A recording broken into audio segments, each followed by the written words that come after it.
امت کی تربیت کے لیے ہر زمانے میں امت کی مزاج اور طبیعت کو دیکھنا یہ تربیت اور ہدایت کا راستہ نہیں ہے، بلکہ ہر زمانے میں محمد صلی اللہ علیہ وسلم کے طریقہ تربیت پر امت کو لانا یہ ہدایت کا راستہ ہے۔ ہر زمانے میں امت کو ان اعمال کی طرف لانا جو اعمال محمد صلی اللہ علیہ وسلم ہیں، وہ امت کی ہدایت اور تربیت کا اصل ذریعہ ہے۔ یہ کبھی نہ کہنا کہ بھئی اس زمانے میں یہ چیز چلنے والی نہیں ہے، بلکہ یہ کہو کہ قیامت تک امت کی تربیت کا اور امت کی ہدایت کا وہی طریقہ محنت ہے جو طریقہ محنت محمد صلی اللہ علیہ وسلم اور آپ کے صحابہ کا تھا۔ اس لیے کہ ابو بکر صدیق رضی اللہ تعالی عنہ فرمایا کرتے تھے، اس امت کے بعد والوں کی اصلاح، اس امت کے بعد والوں کی اصلاح اسی طریقے میں ہے جس طریقے میں اس امت کے پہلوں کی اصلاح ہوئی ہے۔ اس لیے اعمال دعوت، اعمال نبوت اور اعمال صحابہ ہیں،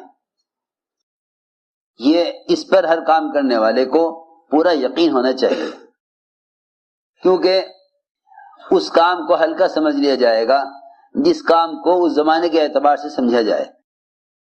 یہ کہے گا کہ بھئی یہ زمانے کا کام ہے تو اور بھی بہت سے کام ہیں، اور اگر اس زمانے کا طریقہ ہے تو اور بھی بہت سے طریقے ہیں، یہ نہ کیا یہ کر لیا۔ ہر کام کرنے والے کو دل کے یقین کے ساتھ پورا انشراح ہونا چاہیے اس پر کہ اعمال محمد صلی اللہ علیہ وسلم یہ اعمال تربیت ہیں، اسے پورا انشراح ہونا چاہیے۔ اس لیے حضور اکرم صلی اللہ علیہ وسلم نے ہر امتی کو تربیت اور تعلیم کے لیے، ہر امتی کو تربیت اور تعلیم کے لیے اور ایمان کی تقویت کے لیے مسجد سے جوڑا تھا۔ نشر و اشاعت کے ذرائع نے امت کو تربیت کے ماحول سے کاٹ دیا۔ میری بات بہت توجہ سننی پڑے گی۔ نشر و اشاعت کے ذرائع نے امت کو تربیت کے ماحول سے کاٹ دیا۔ میں عرض کروں گا، دین بھی گھروں پر پہنچا دینے والی چیز بن گیا دنیا کی طرح، دین بھی گھروں پر پہنچانے کی چیز بن گیا دنیا کی طرح۔ آپ اس زمانے میں دیکھیں گے کہ بڑی سے بڑی چیز، قیمتی سے قیمتی چیز آپ اپنے گھر بیٹھے بیٹھے منگوا سکتے ہیں۔ سنا ہے کہ اس زمانے میں کوئی ایسا نظام قائم ہوا ہے، آپ کسی ملک کی چیز اپنے گھر بیٹھے منگوا سکتے ہیں۔ دین کے بارے میں بھی نشر و اشاعت کے ذرائع نے امت کو تربیت کے ماحول سے کاٹ دیا۔ علم حاصل کرنا ہو تو علم تمہارے گھر آ جائے گا، تمہیں علم کے لیے اپنی جگہ کو چھوڑنے اور علماء کی صحبت میں آ کر رہنے کی ضرورت نہیں ہے۔ یہی معاملہ ایمان کے ساتھ ہے۔ تم گھر بیٹھے ایمان پر پی ایچ ڈی کر لو اور اسلام پر پی ایچ ڈی کر لو، تمہیں معلوم ہو جائے گا کہ ایمان اور اسلام کیا ہے۔ دین کے حصول کا، علم اور ایمان کے حصول کا طریقہ نبوت سے ہٹ جانا معلومات تو مہیا کر سکتا ہے، لیکن ہدایت اور عمل کا عادی نہیں بنا سکتا۔ میری بات بہت توجہ سننا، معلومات تو مہیا کرا سکتا ہے لیکن تربیت اور ہدایت اور ایمان کی تقویت کا اس سے کوئی تعلق نہیں ہے۔ اس لیے سب سے بنیادی مقصد اس محنت کا اپنے یقینوں کا بدلنا ہے۔ اس یقین کی تبدیلی کے لیے اپنے ماحول سے نکلنا اصل ہے۔ اس یقین کی تبدیلی کے لیے اپنے ماحول سے نکلنا اصل ہے۔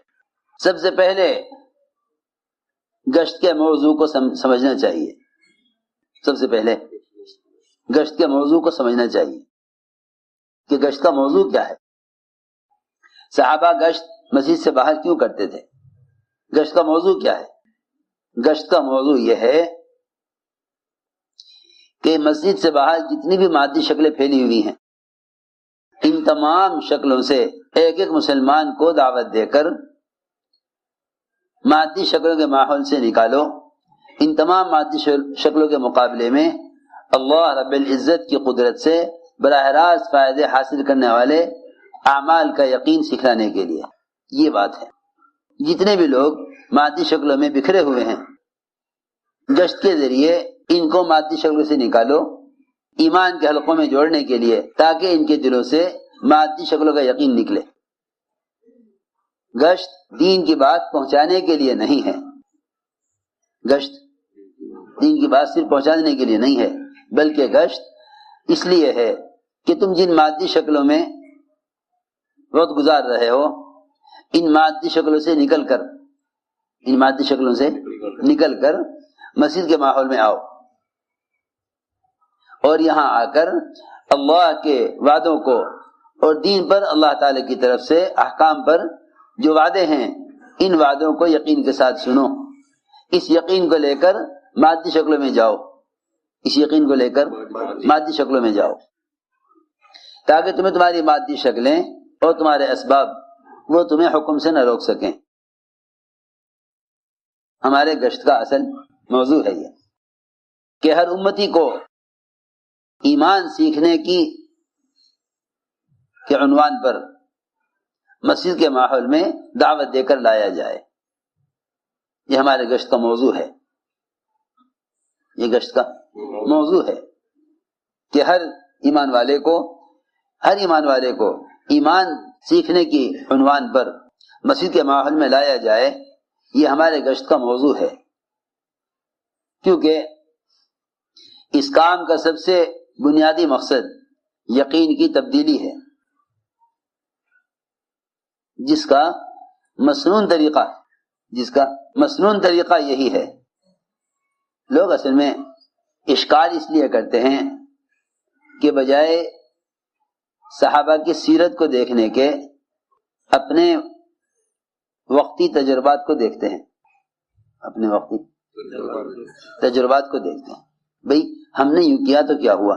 دوسری بات میں عرض کر چکا کہ لوگ یہ دیکھتے ہیں کہ آیا اس زمانے میں عوام اس چیز کو قبول کریں گے یا نہیں. یہ کوئی بنیاد نہیں ہے. نہ احکام میں یہ بات ہے، نہ اس دعوت کے اعمال میں یہ بات ہے کہ عوام کیا چاہتے ہیں یہ دیکھو. احکام میں یہ بات نہیں ہے کہ عوام کیا چاہتے ہیں. یہ تو نہ دین کی بنیاد ہے نہ دعوت کی بنیاد ہے. یہ تو نہ دین کی بنیاد ہے نہ دعوت کی بنیاد ہے کہ عوام کیا چاہتے ہیں. بلکہ یہ غور کیا جائے کہ دور صحابہ میں ایمان کی تقویت کے لیے کیا طریقہ محنت تھا، اپنے ایمان میں کمال پیدا کرنے کے لیے کیا طریقہ محنت تھا. ہم اس طریقہ محنت کے داعی بھی ہیں، اس طریقہ محنت کے ہم پابند بھی ہیں. متعدد صحابہ سے یہ بات ثابت ہے کہ اپنے ایمان میں کمال پیدا کرنے کے لیے صحابہ سے آ کر کہا کرتے تھے، صحابہ پر گشت کرتے تھے اور کہتے تھے کہ آؤ ہمارے ساتھ، چلو ہمارے ساتھ، بیٹھو ہمارے ساتھ، اب رب پر ایمان لائیں. عبداللہ بن رواحہ رضی اللہ تعالیٰ عنہ نے جب ایک صحابی سے کہا کہ چلو اٹھو ہمارے ساتھ، اب رب پر ایمان لائیں گے، تو انہوں نے جا کر حضور اکرم صلی اللہ علیہ وسلم سے عرض کیا کہ ابن رواحہ کون سے ایمان کی طرف دعوت دے رہا، حالانکہ ہم تو ایمان لا چکے ہیں. یہ کون سے ایمان کی طرف دعوت دے رہا، حالانکہ ہم تو ایمان لا چکے ہیں. آپ نے فرمایا اللہ رحم فرمائے ابن رواحہ پر، یہ وہ ایمان کے حلقے قائم کرنا چاہتا ہے جس کو دیکھ کر ملائکہ اللہ فخر فرماتے ہیں ملائکہ کے سامنے کہ دیکھو میرے بندوں کو یہ کیسے مسجدوں میں ایمان کے حلقے قائم کیے ہوئے ہیں. یہ بات یقینی ہے کہ مسجدوں میں ایمان کے حلقوں میں جمع ہو کر غیب کے تذکرے کرنا یہ ایمان کے بڑھنے کی اور ایمان کی قوت کا ذریعہ ہے. یہ یقینی بات ہے. مسجدوں میں ایمان کے حلقوں میں جڑنا یہ ایمان کی تقویت کا ذریعہ ہے. یہ یقینی بات ہے.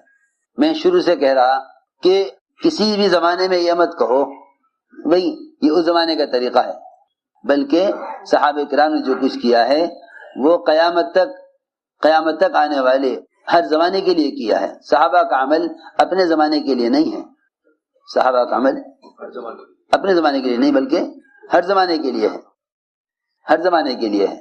یہ ہمارے گشت کا موضوع ہے کہ ایمان سیکھنے کے عنوان پر گشت کر کے مسجد میں ایمان کے حلقے میں لا کر جوڑا جائے اور یہاں لا کر غیب کے تذکرے کیے جائیں، یہاں لا کر غیب کے تذکرے کیے جائیں.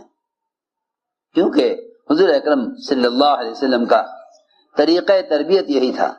آپ نئے سے نئے آنے والوں کو مسجد کے ماحول میں رکھا کرتے تھے. مسجد تربیت کے لیے ایسی یقینی جگہ ہے جیسے آپ بیمار کو اسپتال کے ماحول میں رکھتے ہیں. ہر طرف دوائیں ہیں، ہر طرف نرسیں لگی ہوئی ہیں، ہر طرف ڈاکٹر مستقل لگے ہوئے ہیں، ان کے دیکھنے کے اوقات متعین ہیں.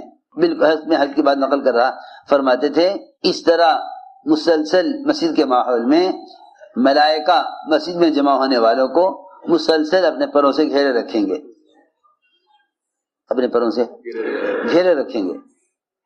یہاں فرشتوں کے پروں کے ذریعے دلوں میں اس طرح ہدایت کا نور اترے گا جس طرح مرغی کے پروں سے انڈوں میں حیات آتی ہے.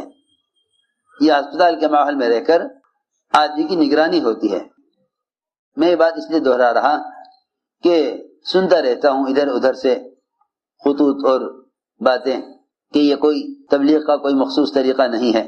یہ صحابہ کی سیرت پر مستقل نظر نہ رکھنے اور صحابہ کرام کے طریقہ محنت کو پر نظر نہ ہونے، اس لیے حضرت نے حیات الصحابہ میں صحابہ کا طریقہ محنت بھی نقل کیا ہے.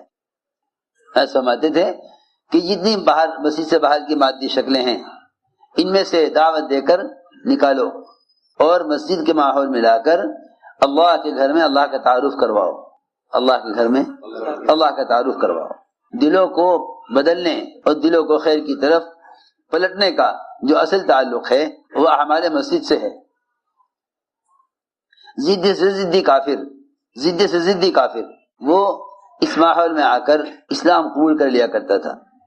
مسجد اجتماعی طور پر اعمال کے ایسے ماحول کی جگہ تھی کہ جہاں ہر غلط ارادے سے آنے والا اسلام میں داخل ہو جاتا تھا. میں جو کچھ عرض کر رہا ضروری بات ہے. اگر کوشش کر کے اعمال کا اجتماعی ماحول قائم نہیں ہوگا مساجد میں تو ان اعمال کے ماحول کے بغیر تربیت نہ ہوگی. نشر و اشاعت جتنی زیادہ ہو جاوے مجھے اس میں کوئی فائدہ نظر نہیں آ رہا. نشر و اشاعت جتنی بھی زیادہ ہو جائے اس میں کوئی فائدہ نظر نہیں آ رہا، اس لیے کہ اشاعت دین اصل نہیں تھا دور نبوت میں. دور نبوت میں اشاعت دین اصل نہیں تھا بلکہ دعوت دے کر علم اور ایمان کے ماحول میں لانا اصل تھا. علم اور ایمان کے ماحول میں لانا اصل تھا. دور نبوت میں علم اور ایمان کے ماحول میں لانا اصل تھا. ہر مسجد میں ایک ایسا مجموعہ ہو، ہر مسجد میں ایک ایسا مجموعہ ہو جو اجتماعی اعمال کے ذریعے تربیت اور ہدایت کا ماحول قائم کرے. ہر مسجد میں ایک ایسا مجموعہ ہو جو مسجد کے اندر ہدایت اور اعمال ہدایت کا ماحول قائم کرے. اصل بات یہ ہے، اصل بات یہ ہے ہم نے گشت کو محض ملاقاتوں کا موضوع بنا لیا جس کی وجہ سے مسجد ملاقاتوں کے دوران عمل سے خالی ہو جانے کی وجہ سے عمل سے خالی ہو جانے کی وجہ سے ان اعمال کا مسجد میں ماحول نہیں ہے جس ماحول میں آ کر یہ ضدی سے ضدی کافر اسلام قبول کر لیا کرتا تھا. حضور اکرم صلی اللہ علیہ وسلم نئے آنے والوں کو اس عمل کے ماحول میں رکھتے تھے، عمل کے ماحول میں رکھتے تھے. یہاں تک بھی فرمایا کہ وہ مشرک میں سے پناہ مانگے اس کو پناہ دے دو تاکہ وہ تمہارے ماحول میں آ کر قرآن سنے. مشرک بھی اگر پناہ چاہے پناہ دے دو تاکہ تمہارے ماحول میں آ کر قرآن سنے. بے شمار مشرکین ہیں جو قرآن سن کے اسلام میں داخل ہوئے. حضور اکرم صلی اللہ علیہ وسلم کا طریقہ تربیت یہی تھا کہ جو کفر و شرک کے ماحول سے یا گناہوں کے ماحول سے آ رہے ہیں انہیں عمل کے ماحول میں رکھو. سمامہ بن اسال آپ نے ان کو مسیح کے ستون سے باندھ دیا، باندھ کر رکھا مسجد میں. 3 دن روزانہ آپ پوچھتے تھے آ کر سمامہ کیا ارادہ ہے، سمامہ کیا ارادہ ہے؟ وہ یہ کہتے تھے کہ اگر آپ مجھے قتل کر دیں تو آپ کو اس کے اختیار ہے، اور آپ اگر مال لے کر یہ چھوڑنا چاہیں جتنا مال آپ چاہیں گے مال دوں گا آپ کو، اور اگر آپ مجھے یوں ہی رہا کر دیں کہ میں اسلام قبول کرنا نہیں چاہتا تو آپ کو مجھ پر احسان ہوگا، اس پر آپ کا احسان ہوگا۔ آپ نے یہ سوچ کر چھوڑ نہ دیا کہ بھئی جب اسلام نہیں چاہتا تو چھوڑ دو اس کو، کہ نہیں، اس کے 3 دن مسجد کے ماحول میں گزر جائیں۔ دیکھو تو صحیح کتنی واضح بات ہے، عمل کے ماحول میں اس کا وقت گزرے، یہ عمل کے ماحول میں رہے، اس کے دل و دماغ کی جو صفائی ہوگی شرک اور کفر سے وہ عمل کے ماحول میں ہوگی، یہ نہیں کہ تم ان کے ماحول میں دعوت دے کے آ جاؤ۔ ہم سمجھتے ہیں جہاں جاؤ وہاں کے ماحول میں دعوت دے کے آ جاؤ، حالانکہ سنت یہ ہے کہ جہاں جاؤ وہاں دعوت دے کر اپنے ماحول میں لاؤ۔ 3 دن تک آپ حضرت سمامہ کے پاس آتے، پوچھتے سمامہ کیا ارادہ ہے، وہ ایک ہی جواب دیتے، اسلام میں قبول نہیں کروں گا، یا آپ مجھے قتل کر دیں یا مال لے کر چھوڑ دیں یا مجھ پر احسان کریں، میں اسلام قبول نہیں کروں گا۔ ہر روز آپ یہ کہہ کر چھوڑ دیتے، جو ہے مسجد میں رکھتے کہ ابھی یہ تیار نہیں ہوا، ابھی اور رہنے دو، یہی حکمت تھی۔ 3 دن پورے ہو گئے، فرمایا صحابہ سے اب اس کو کھول دو۔ وہاں سے نکلے، ایک باغ میں آئے، غسل کیا، پاک کپڑے پہنے اور واپس مسجد میں آئے اور آ کر کلمہ شہادت پڑھا اور اسلام میں داخل ہوئے۔ اصل بات یہ تھی، اس زمانے میں نشر و اشاعت کے ذرائع اتنے بے شمار اور اتنے آسان ہو گئے کہ اب طلب علم کے لیے اپنے ماحول سے نکلنا یا ایمان کی تقویت کے لیے اپنے ماحول سے نکلنا ختم ہو رہا۔ ہماری اس کام سے کوشش یہ ہے کہ امت تربیت اور تعلیم کے اعتبار سے دور نبوت کی طرف پلٹے، دور نبوت کی طرف پلٹے۔ یہ اصل بات ہے کہ امت تعلیم و تربیت کے اعتبار سے دور نبوت کی طرف پلٹے، کہ امت تربیت اور تعلیم کے اعتبار سے دور نبوت کی طرف پلٹے، دور نبوت کی طرف پلٹے، یہ اصل بات